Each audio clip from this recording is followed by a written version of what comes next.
Hi, I'm Storm. And I'm Mike. And we are from Advanced Group. What are we talking about today, Storm?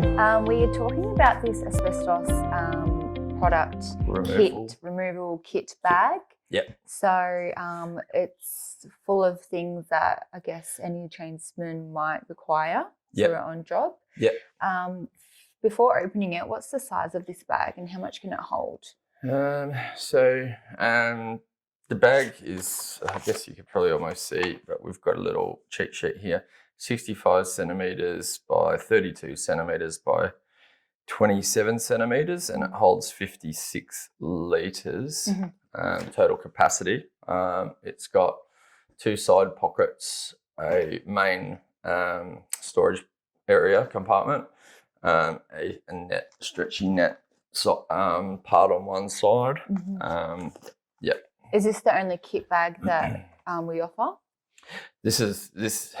At this stage, this is the main one that we sell, and this is basically the bare minimum for a tradesman to have on their site if they are likely to come in contact with asbestos at all.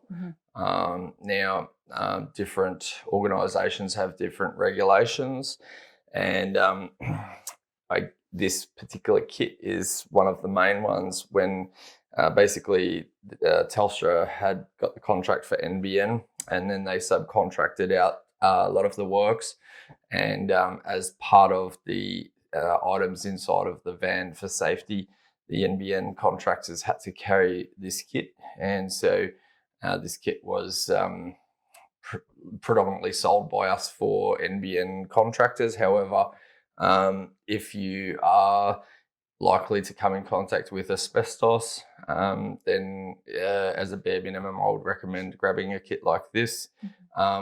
There are, other ways to do kits, whether they're bigger kits or whether they are just, having a lot of stock in your van. If you're coming into regular contact with asbestos, then obviously you would treat your safety measures differently, but for a bare minimum, if you hardly ever coming into asbestos, then obviously then this kit would be good for just the bare minimum. Yeah. Should we see what's inside of it?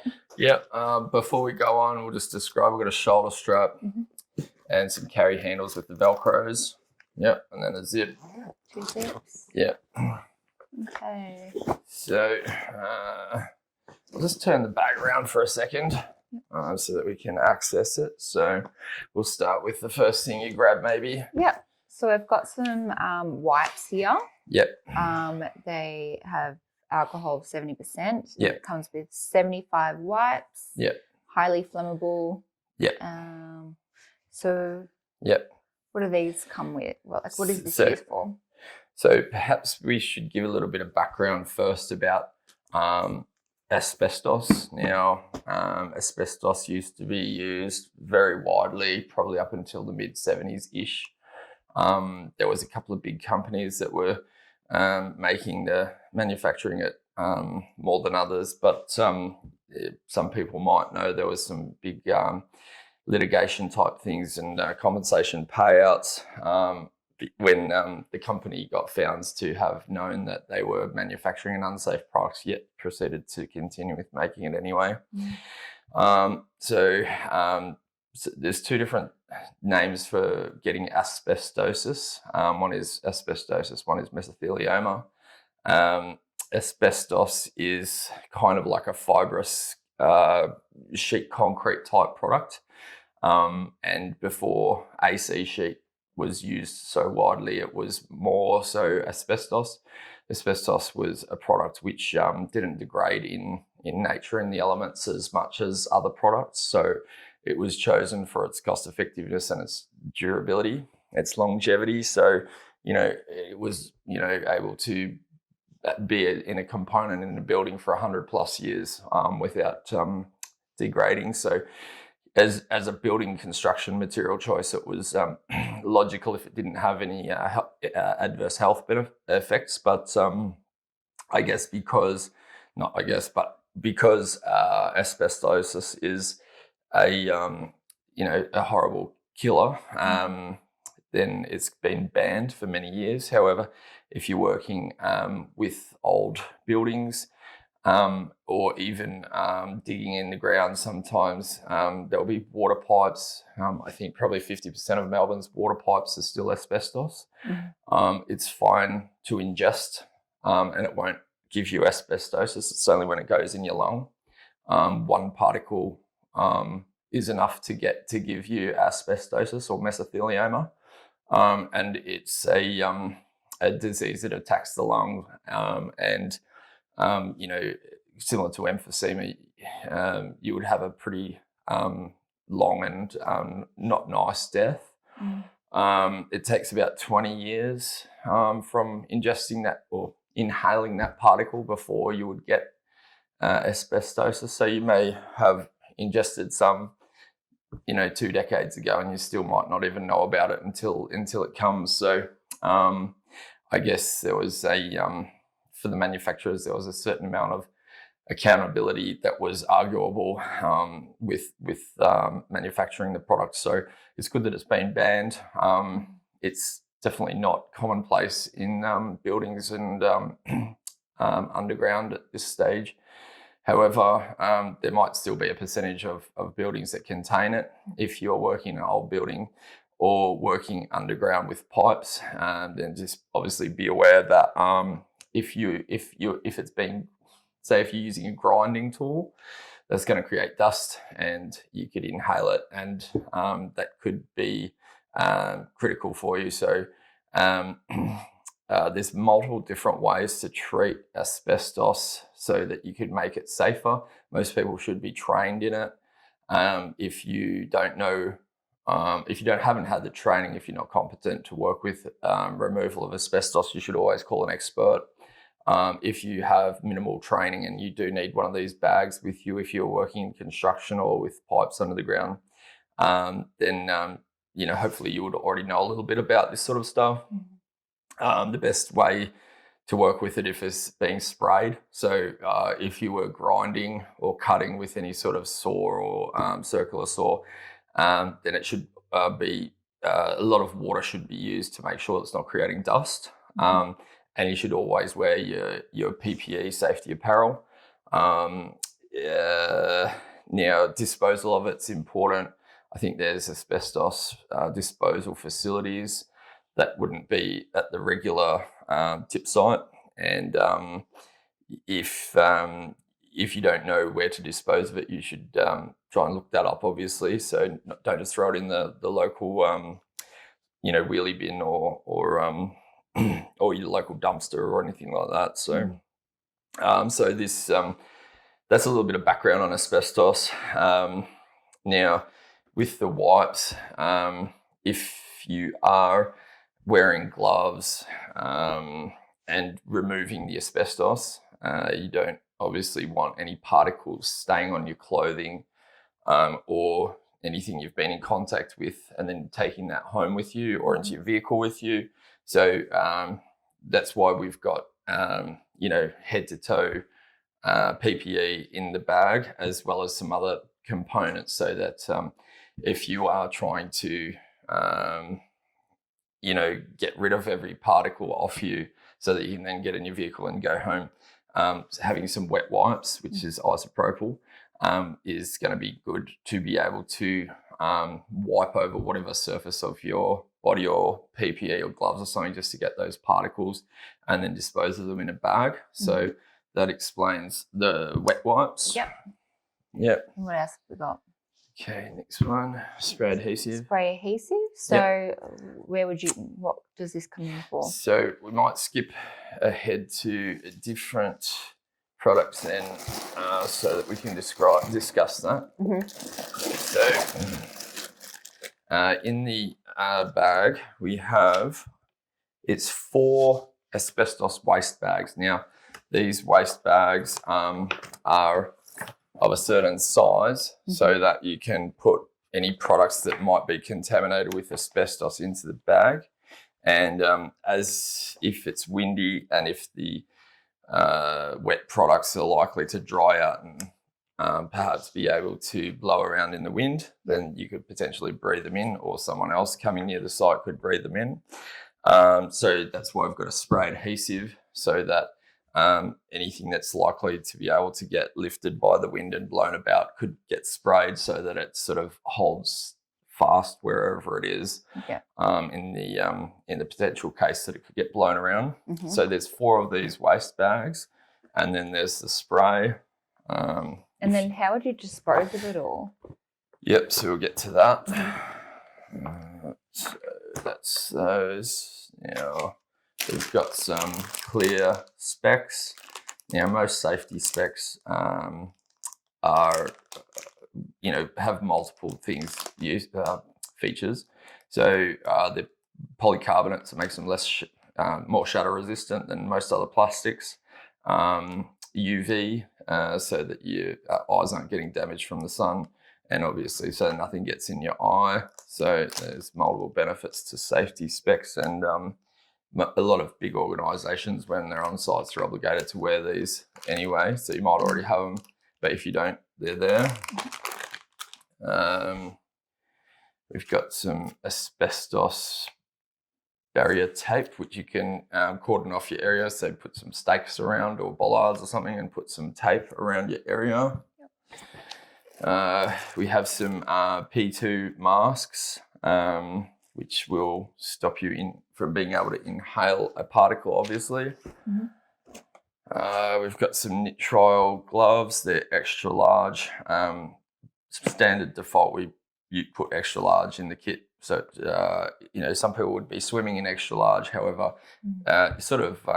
these bags are more for the unlikely case that you do come into contact with asbestos. Rather than having a heap of different kits to make it cost efficient, we basically put the larger sizing of things in. So there's those. I guess if they knew what size they were, and when ordering, could they kind of maybe call you up and just say, "Can you put this size glove in for me?" 100%. Yeah. I mean, we've had customers do things like that in the past, which is fine. If you absolutely must, that's not a problem. We've got some booties. Again, these are going to be for very large people. Now, when I say people, I mean shoes. So we've got a couple of pairs of booties. Now, I'll talk about these first. So these are a special disposable coverall, and from memory they're 2XL. Yep. So again, it's to suit like a larger person rather than a smaller person. It's blue. They basically are from neck down. I can't remember if they have a hood. Just see if it says here. But basically, not all disposable overalls meet the regulations or this Australian standard. Now, there's a code on these overalls that says SMS. So it's a bit of a rare disposable overall, and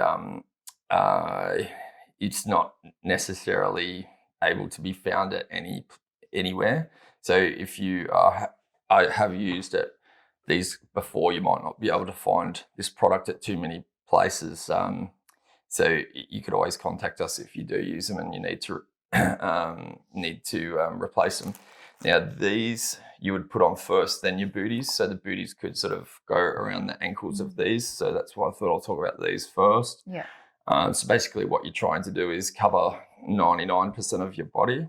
So is it like pants and a top, or is it just like a full like apron kind of situation?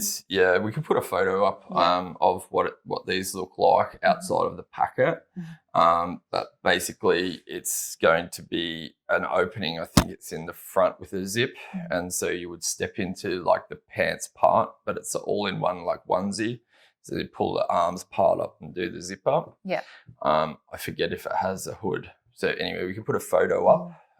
Could they require a different size in these as well? Yeah. Because they're such a rare overall, I can't remember if we have the other sizes. We might have to special order them in. So we mostly keep the 2XL, and it's kind of one of those things where we mostly keep the 2XL, but not the other sizes. So yeah, don't quote me on it, but I've got a gut feeling that we only have the 2XL at the moment. So there was 2 pairs of those, 2 pairs of booties, and then we've got a black plastic drop sheet. Say, for example, if we're working beside a pit and we're pulling out some bits of broken asbestos pipe out of the ground, we can cordon off our area, put the black plastic drop sheet down, get out our, once we've put on all of our PPE, get the disposable bags, put the broken pipes into the bags, seal those up, use the spray, and then we would wrap everything all back up in the black plastic and seal it with, there's some duct tape here. So we've got some duct tape, and seal it all up with the duct tape. Again, if you're worried that something could come out, you could put some more spray around the edges of the duct tape just to make sure it's all sealed. And you would also put your coveralls and your booties and all those sorts of things into the black plastic as well when you're wrapping it all up. And then finally you would wipe down with your alcohol, and then take it to the appropriate disposal facility. So a lot of people who are buying these products would probably have been trained on this sort of thing already. I guess if you're needing a refresher, this video might help. If you didn't know what this kit was all about, obviously then this video is going to be useful. That's a lot of what I needed to talk about. Did you have any thoughts or questions? If they obviously know what they're doing and there's like another thing that they can think of that they would like to go in the bag, can they kind of call up and maybe get that added to the kit? Yeah, 100%. So, being that we are a safety shop, we do have lots of other products on our shelf. So yeah, if there's something that you particularly use more than something else, or, think that it's, maybe a regulation has changed, maybe your organization has asked for something else specifically, maybe you want to, have this as a little bit more of a multi-purpose type kit and have something else in there. Of course, that's obviously, something that we can easily sort out. It's going to be a custom quote, obviously, so you just have to contact our sales team. Just noting that these are latex free too, in case anyone's allergic to latex. So nitrile's good because it doesn't have as many people that can have allergies to it. So and this is powdered, so powdered shouldn't be a problem. It's good to have powdered, in my opinion. It helps get the gloves on and off more easily, and helps with sweat problems. So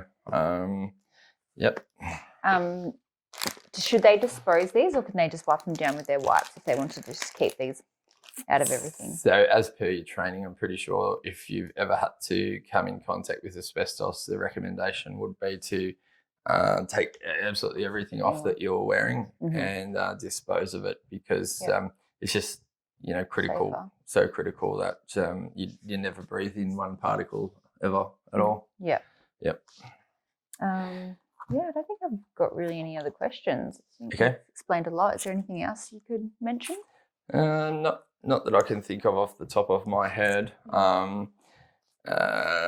If you are replacing things like the dust masks, just make sure they're P2. So there's different sorts of dust masks, but P2 is of that level rating that's recommended for asbestos removal, and that's possibly going to wrap up the video. So if you want to buy these products or this kit, you can go to www.advancedgroup.com.au. And if you like this video, you want to see more videos like this, please hit like and subscribe. Thanks for watching. Thanks, bye. Bye.